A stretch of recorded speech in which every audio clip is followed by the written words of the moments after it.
Hi everyone, so I'm back with a great off-campus opportunity, and this one is with Siemens. So if you don't know by now, Siemens is hiring for software engineering freshers right now.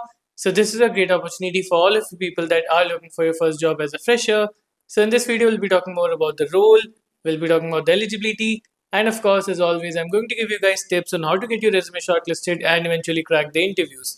So everything that you need for this is going to be within this video. So make sure to watch the complete video and then apply ASAP. It has just opened on 4th of November and we don't know how long it will stay open. So try to make sure that you're applying as soon as possible. The link to apply, of course, is going to be in the description box. And if you're someone who's struggling with off campus placements, if you keep on applying everywhere but you're not able to get a call back with your resume, or you're struggling with the interviews, you're struggling with the OA, or any other issues you're facing in your placement journey, then you can connect one to one with me, where I'll personally help you, guide you, mentor you, and make sure that you get everything needed by you to crack your dream company. So you can connect 21 with me. The link for that is going to be in the description box. All right, coming back to this opportunity, like I said, Siemens is hiring for software engineering position, and this is a fresher role. Okay, so this is a early level career role basically for early stage professionals or people who are just graduating, fresh graduate. It is an entry level position basically, right? So that is of course the eligibility. The eligibility they have mentioned as 0 to 2 years of experience, and whenever you have 0 to X years of experience, 0 is inclusive of that. So that means that if you're 25 grad or before and you have 0 years of experience, you have no experience, you are still eligible for this. Okay, so that is pretty much the eligibility. You might have seen this from the title itself. This is for people who graduated in 2025 and before.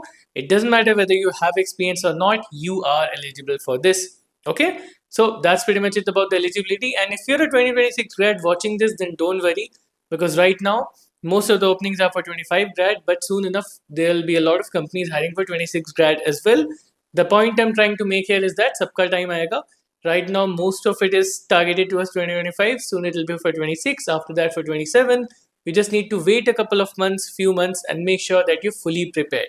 Okay, so this one is for 2025 grad and before, as I put in the title and as I've cleared for you guys. If you still have any doubt, feel free to ask me in the comments and I'll clarify it there for you. Okay, now we're done with eligibility. Let's talk a bit more about the role. So here they've not mentioned a lot of depth about what the role is going to be, but they've mentioned a few tasks that you will be doing as a developer, as a software engineer, right? So that will give you a little bit of insight about what the role is going to be about. So what I've done, I've taken all of the things that they have put in their JD, that they have put in their technical requirements, and I've collected all of the keywords and I've put it in a list. Okay, so the entire list of keywords is going to be in the description box. You can have a look at that, and that will help you in two things. First, it will help you in understanding what the role is about and how much you're aligned to the role. Second, you can use those keywords to make your resume more aligned towards it. See, what do I always tell you? Whenever you're going for any company, the most important thing is that your resume is aligned to the JD. It is aligned to the technical requirements that they have put. Okay. So if they're asking for someone who's dealing with APIs, dealing with backend, dealing with scalable system, your resume should be showing to them that yes, you're a person who's capable of that. You're a person who has dealt with that, right? So resume should be in the same direction that the company is asking for. So whatever list of keywords I've put, you can use them and add them to your resume, to your projects, to your description to have a better chance of getting shortlisted. But of course, don't put anything in your resume that you know nothing about. You can learn and then put, you can put and then learn, that is fine. But if you get caught in the interview and they ask you something which is in your resume and you don't know about it, you are going to get roasted in the interview. So make sure that you don't put anything that you're not aware of. And the second thing is you don't need to match it 100%. See, there'll never be a 100% match. Whatever company you apply for, even in the same role, even if you're a backend developer and the company is looking for backend, there'll never be a 100% match. As long as there is a good match, as long as there's a good chunk matching, that is well enough. Okay, nothing more is needed. So the list of keywords are there. Try to basically map your resume accordingly, and that will help you with the content of your resume. But apart from content of your resume, of course there are other things that you need to do. See, I know a lot of you guys may not be getting shortlisted because of course one thing, the job market is pretty difficult to get into right now, and I know a lot of people keep on applying and they're not able to get shortlisted. See, the exact reason, of course, I cannot tell you without looking at your resume. And if you want me to look at your resume, then you can get on a resume review session with me. The link for that is again in the description box, where I'll personally review your resume live and then tell you the changes that you have to make. But I can tell you some common things that I see, some common issues that I see people make, right? See, the most basic two things and the most common two things that, of course, you should be careful about. One is the resume template. See, I have seen people using horrendous template, and this is something that people underestimate, but that will cause you to lose your chance. So have a good resume template. Okay, just use a overleaf template, the one that I give the link in the description box. I've given here also, just use that.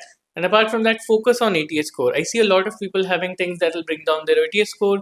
ATS score, like there's repetition, there is grammatical mistake, there is inconsistent spacing, the spacing is not pass friendly, you don't have quantifying experience. All of these things will bring down your ATS score. So you need to make sure that your ATS score is high. You need to make sure your ATS score is 75 to 80% at the bare minimum. Below that, your resume is not going to fly. You have to make sure that these two things are covered.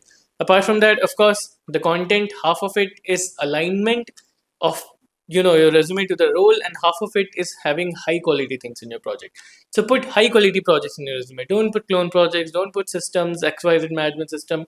Put high quality projects in your resume, something that you're passionate about. Okay, and make sure that your project description is sharp. Apart from that, whatever makes you stand out. Okay, if you have any open source experience, write it. If you have any hackathon experience, write it. I'm not saying you need to be a winner. I'm not saying you need to have won a hackathon. I'm not saying you need to be the best contributor out there. As long as you've been doing something, anything, you can exaggerate it to a certain extent. As long as you have the skills to back it up, you can exaggerate things to a certain extent. Make sure that you're putting something to basically show to the recruiter that yes, this guy has something that other candidates do not possess. So that is something that is essential. Okay, whatever makes you stand out, write it in your resume, even if it is coding skills, whatever it is. Okay, so do all of these things and you'll have a great chance of getting your resume shortlisted. Now, apart from that, of course, talking about the interviews, of course, first you have to get shortlisted, but after you get shortlisted, as for the interviews, it's gonna be a little bit of everything. You're gonna have problem solving, you're gonna have development, and Siemens is a company that will care about your CS fundamentals as well. So what I'll be doing, I'll be giving you guys some interview experiences in the description box. From those interview experiences, you'll be able to know how the interviews are going to be, what kind of questions they generally ask, so that you can prepare accordingly.